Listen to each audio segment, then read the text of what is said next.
She proceeded to speak to Barry out in the audience. "Barry, come on down," I called while the music continued. "Bitch, you wasn't fucking Barry the Gordy. Diana Ross was. You showed your ass at that Motown 25, girl." Oh, my life,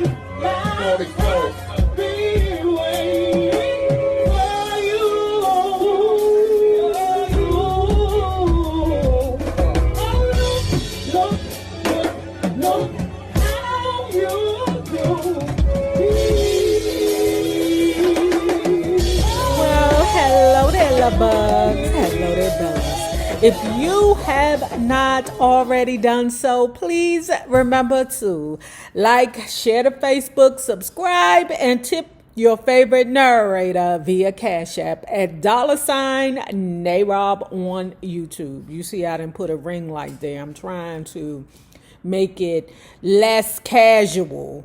You know, it's already very casual because I like the idea of me just sitting here and reading to you. I really do like that. But I can give you more lighting, okay? And I don't know. Maybe I could use a microphone. You let me know what you all think. But the dogs be running around so much, I can't even guarantee you that they won't knock the shit over. And if you are not already a part of this book club, please hit the Patreon link below and or the join button here on the YouTube. And for a small monthly fee of $5, you babies, yes, you can be privy to all the shenanigans before the YouTube gets it, if the YouTube gets it. Suzanne de Passe and I talked about Motown's plans for a possible Supremes reunion.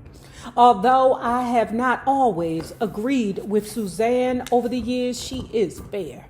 At one point, she said that she really liked my voice and that she thought they could do something with it. That was the first time anyone at Motown had ever complimented me. I found that encouraging, and so I dropped my guard long enough to see what was going on. There was never any plan to ask Diane to join. It was out of the question. If the group reformed, it would be Cindy, Sherry, and me. Pause. Want to use? In the comments, see, I read them comments. I might not always respond, but I definitely read them. One of yous in the comments pointed out that basically Cindy was going through the same thing that Flo was. Motown and Mary Wilson was picking on Cindy the way that Motown and Diana Ross was picking on Flo. Not that Flo didn't spearhead her own demise, but it's the same thing. Overweight, you fucking up, your voice. For years, Suzanne would go on and on about what good friends she and Diane were. Diane was even quoted in the press as saying that Suzanne was her best friend. However, Suzanne later told me, "I was thrilled when Diane finally left Motown. She should have been, because with Diane out of the way, she was a top-ranking female at the company." Dig. I don't know about that. Pause, y'all. I'm sorry for talking too much. Let me tell you something. I hate a bitch that hate bitches. I'm just telling you what I feel. I hate females that before you even find out that there are women there, you turn it into some kind of competition. I work with females with no problem until I see it's a problem. But I let a lot of shit go. Don't forget, I'm married to a woman. I have a lot of patience. Most of them women that be like, that's why I don't like women. That's why I don't never had no female friends. You know what us regular women look at you as? A female with a bunch of dicks in your mouth. I'm sorry. Suzanne described some very elaborate plans, including an album and a tour, a la The Temptations reunion. It all sounded good enough, but my first priority was my solo career. And I knew that Motown had to do more than make promises.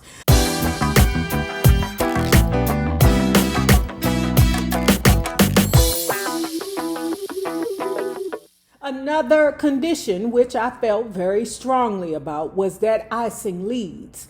Not surprisingly, there was some hedging on that point.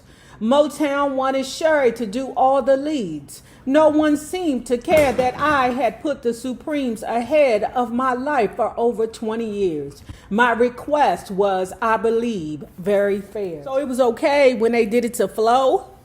And now you're seeing how Flo is feeling or felt. Don't forget, honey, Flo was the lead singer. Berry Gordy said Diana's voice is more profitable. How can you be mad about the money? That's all I'm confused about with Murray. I respect Murray, but Murray's being a bit unreasonable. Okay, girl, get in the background. The Motown produced television special, Motown 25, Yesterday, Today, Forever, taped in April 1983, was a once-in-a-lifetime event, baby. It was replicated, but it will never be duplicated. I'm telling you, it was still to this day one of the greatest events that I have watched on television. Motown 25 was amazing. Still is. It still makes my heart flutter when I look at it on YouTube. As a live show, it was definitely the grandest edition of the Motor City Review. Martha Reeves, Stevie Wonder, The Temptations, The Four Tops, and The Supremes would all be sharing the stage, just like in the old days at New York's Apollo or Detroit's Fox Theater. Billed as the night everyone came back, it was truly magical. The show's most talked about and eagerly anticipated event was the promised Supremes reunion. It would be our first appearance together in over 13 years. This event was a big feather in Suzanne de Passe's cap because she had done the impossible.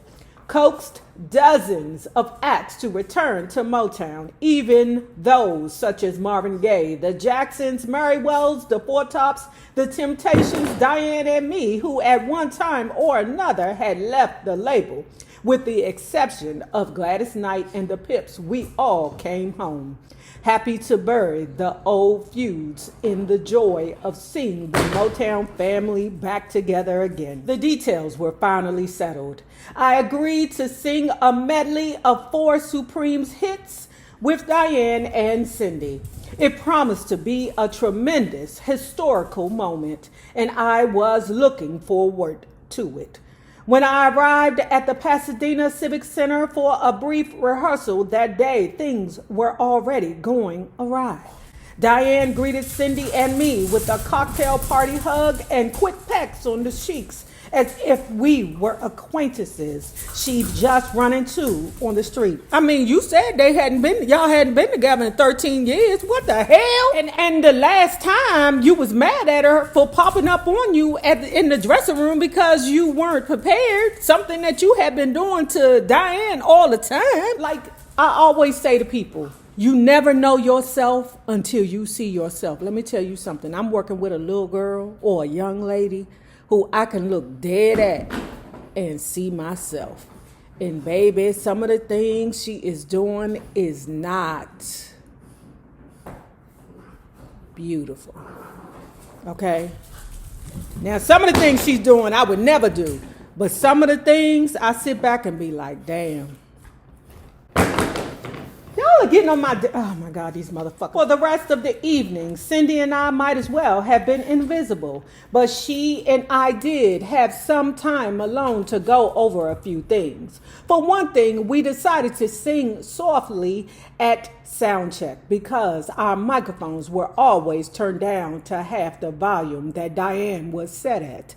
Diane claimed she wasn't feeling well, so our rehearsal consisted of about a minute of Someday We'll Be Together. Like the lady that was on that stage at Motown 25 leading the group in a sing-along did not appear like she wasn't well, but she was absolutely disheveled running down that stage with all that red lipstick on her teeth. I mean, it is both. The minute I read the self-serving text prepared for me, I knew what I had to do. Write my own. There were some things that I felt ought to be said, and I was going to say them.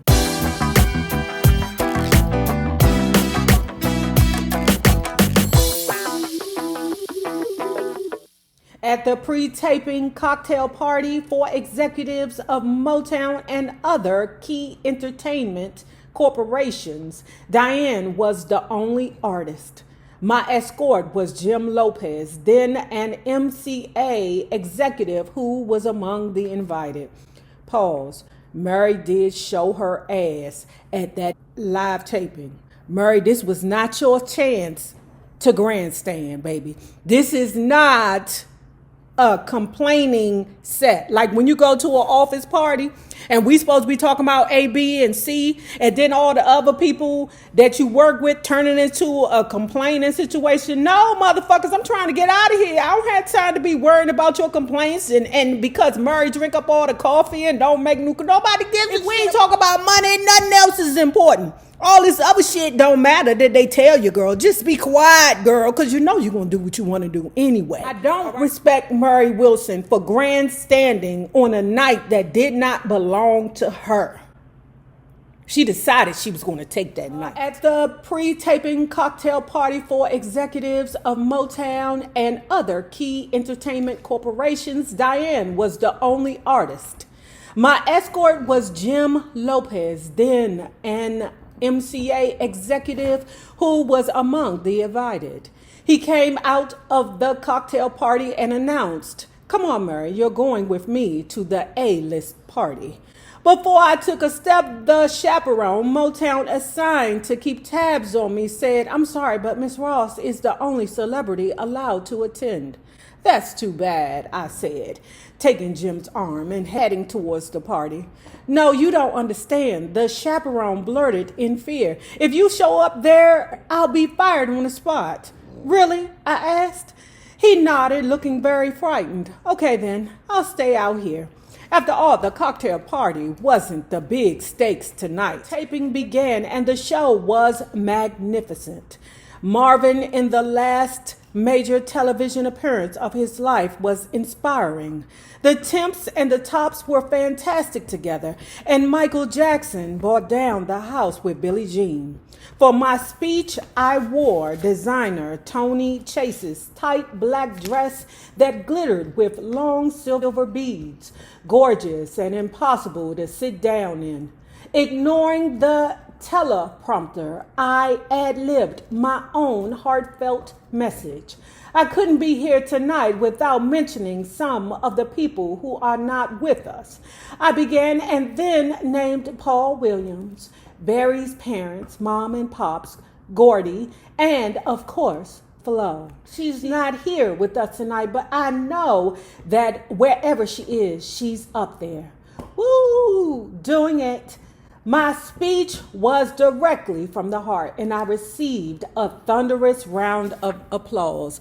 Mary Wilson, you took that opportunity to throw the whole thing off. And if that was a conversation, it wasn't for you to have. Okay, that probably was something that Berry Gordy should have had. And how the fuck do you know that that wasn't something that Berry Gordy or Suzanne de Passe wasn't going to say? You took it upon yourself to say that. So that's why I be like, oh, she is a self-righteous bitch. Before the last number, our reunion, I took Cindy aside and said, remember, this is a reunion. And for once, all three of us are going to get equal play. Whenever Diane takes a step forward, we step forward as well.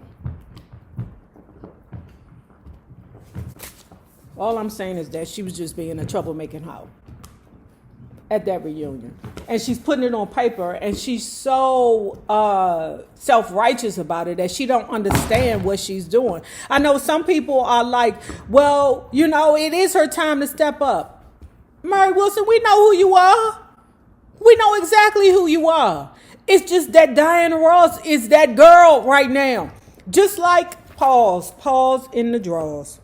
When Michael Jackson was there doing his Billie Jean, did the brothers step up and get in the way or try to equate themselves with Michael Jackson? They knew exactly. They knew because my Tito is gone, bitch.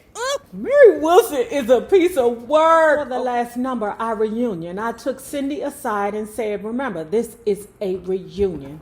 And for once, all three of us are going to get equal play.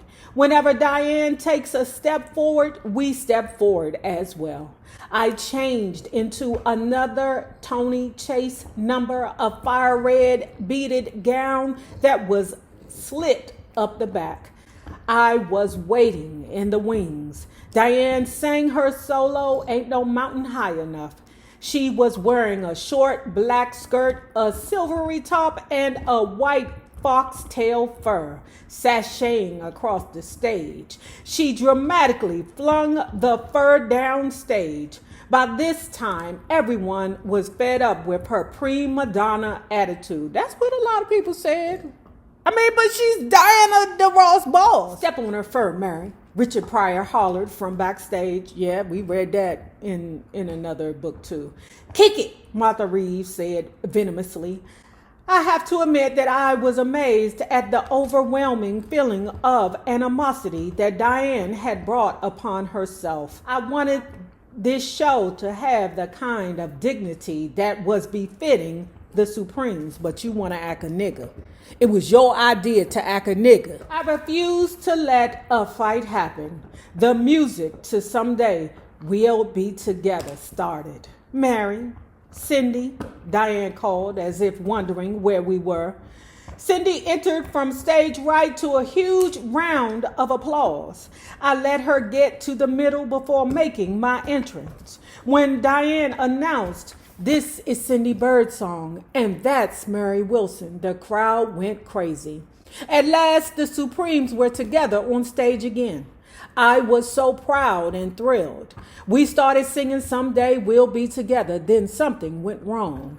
Diane seemed genuinely confused, attempting to distance herself from us, and she took 2 steps closer to the audience. As agreed, Cindy and I stepped 2 paces forward, too. Diane again moved forward. We followed. The third time it happened, Diane turned and forcefully shoved me aside. The audience gasped. Appalled, Diane's eyes widened in shock at the realization that I wasn't about to back down, and that all these people had just witnessed her little tantrum. She lost her place in the song, so I sang a line, thinking Diane would compose herself and assume the lead again in a few seconds. I kept singing lead. The only thing that she could think of doing was to begin to talk while I sang. She proceeded to speak to Barry out in the audience. "Barry, come on down," I called while the music continued. "Bitch, you wasn't fucking Barry the Gordy. Diana Ross was." "Mary Wilson, know your place, Mary Wilson. You showed your ass at that Motown 25, girl. You wrong, girl." With that comment, Diane grabbed my microphone and pushed it away from my face. "It's been taken care of," she snapped at me with fire in her eyes. "Yes, that's Diana Ross' part. That was her part. Why the hell would you think that you could call Barry down? Bitch, you ain't up there. You ain't at the executive level, girl. You down there at the bottom with me. In a cubicle, answering a goddamn phone. Girl, what is wrong with her?" The audience gasped again. I was told later that Suzanne de Passe panicked and sent out Smokey Robinson to defuse the crisis. In seconds, the stage filled with other artists and the Supremes reunion was over. Thank God. This dirty Diane had given the media the catfight they were praying for. And you gave it to them. Because if you would have just did what they told you to do, Diane wouldn't have kirked. You know that bitch is volatile. You know she liked to fight. And I heard in 1984 that Diane was booked at Caesar's Palace the same week I was appearing at the Sands. I became so excited.